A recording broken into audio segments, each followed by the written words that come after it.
मैं सुनील सर एक बार फिर आपको स्वागत करता हूं। आज एग्जाम्पल 4.11 को अध्ययन करने के लिए जा रहे हैं। दिखाता है कि 10 सेंटीमीटर त्रिज्या के किसी कुंडली जिसमें 5 सटे 100 फेरे हैं में 3.2 एम्पियर की विद्युत धारा प्रवाहित हो रही है। ए कहता है कि कुंडली के केंद्र पर चुंबकीय क्षेत्र कितना है। बी कहता है इस कुंडली का चुंबकीय आघूर्ण क्या होगा। तो ये भी क्वेश्चन बहुत बढ़िया आपका है। कहता है कि 10 सेंटीमीटर त्रिज्या के किसी कुंडली जिसमें 5 सटे 100 फेरे हैं में 3.2 एम्पियर विद्युत धारा प्रवाहित हो रही है। तो ए कहता है कि कुंडली के केंद्र पर चुंबकीय क्षेत्र जिसको आप बी से प्रदर्शित करते हैं इसका मान कितना होगा। बी कहता है इस कुंडली का चुंबकीय आघूर्ण क्या होगा। तो देखिए आपको बता दें, यहाँ पर लिखा है कि यह कुंडली, कुछ और बातें इसमें लिखी गई है। यह कुंडली ऊर्ध्वाधर तल में रखी है तथा किसी क्षैतिज अक्ष जो उसके व्यास से संरेखित है के परितः घूर्णन करने के लिए स्वतंत्र है। एक टूटी का एक समान चुंबकीय क्षेत्र क्षैतिज दिशा में है जो इस प्रश्न के इस प्रकार की है कि आरंभ में कुंडली का अक्ष चुंबकीय क्षेत्र की दिशा में, चुंबकीय क्षेत्र के प्रभाव में कुंडली 90 डिग्री के कोण पर घूर्णन कर जाती है। तो सी कहता है कि आरंभिक तथा अंतिम स्थिति में कुंडली पर बल आघूर्ण का परिमाण क्या होगा।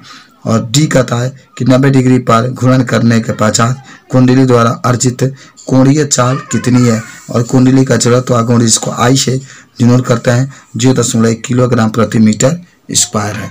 तो ये इस क्वेश्चन का पूरा स्टेटमेंट है। आइए आप इसको हल करते हैं। तो देखिए जो आपके पास डाटा है, डाटा में त्रिज्या है 10 सेंटीमीटर, इसको मीटर में बदलेंगे तो 10 × 10 के ऊपर जितना आ जाएगा।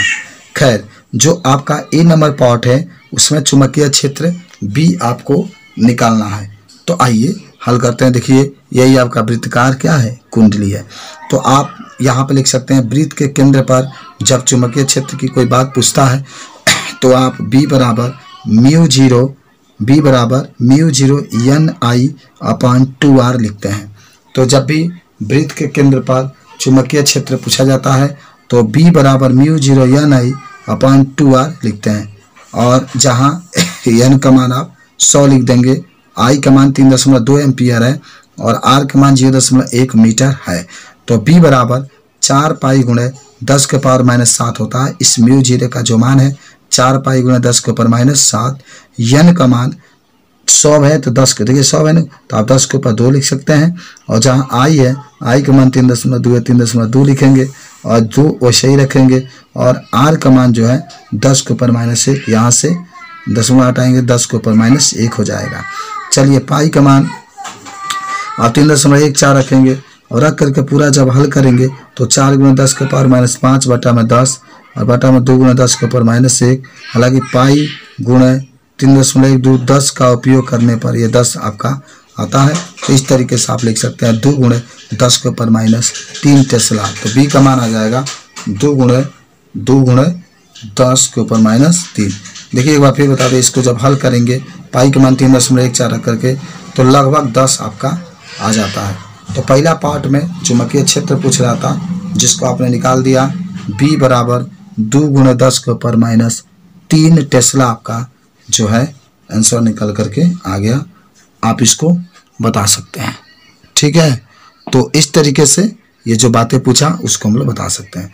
बी नंबर कहता है कि समीकरण 4.30 से चुंबकीय आघूर्ण निकालना था। तो m बराबर Ni a होता है, Ni a है तो n वैसे ही रख देंगे, I वैसे ही एक जगह पर πr², n की जगह पर 100 रखेंगे।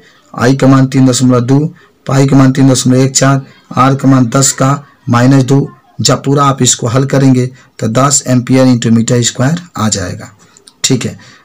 अब देखिए बल आघूर्ण की जब बात पूछेगा, सी में आपके पास बल आघूर्ण की बात पूछ रहा है तो टा बराबर आपके पास mb sin थीटा होता है। तो mb sin थीटा लिख देंगे। हालांकि जब आरंभ में थीटा का मान 0, इस प्रकार आरंभिक बल आघूर्ण का मान 0 होगा क्योंकि आरंभ में इसका मान क्या होगा 0 था। तो sin 0 रखते हैं तो आरंभ में sin 0 का मान 0 तो टोटल 0 हो जाएगा। हालांकि बाद में 90 डिग्री का तो अंतिम जो बल आघूर्ण होगा वह आप लिख सकते हैं कि टा बराबर mv, और उसके बाद समान जब आप रखेंगे यहाँ पर तो आपका निकल करके आ जाएगा। तो इस तरीके से आप इसको हल कर सकते हैं, बता सकते हैं। और फिर तो ये बातें आपके पास हैं जो आप देख सकते हैं यहाँ पर। तो उसके बाद से आपके पास विकल्प नंबर न्यूटन के द्वितीय नियम से I और डी ओमेगा बटा डी टी बराबर m sin थीटा, आप इसको हल करेंगे। तो हल करने के बाद जो इसका अंतिम मान निकल करके आएगा वह अंतिम मान आपका आएगा 20 सेंटीमीटर, यानी जो आपका समाकलन करेंगे तो mb एक बार 0 से π/2 sin थीटा, और इसके बाद से आप हल कर देंगे तो 20 सेंटीमीटर प्रति सेकेंड आपका आंसर आ जाएगा। तो आज के लिए इतना ही, धन्यवाद।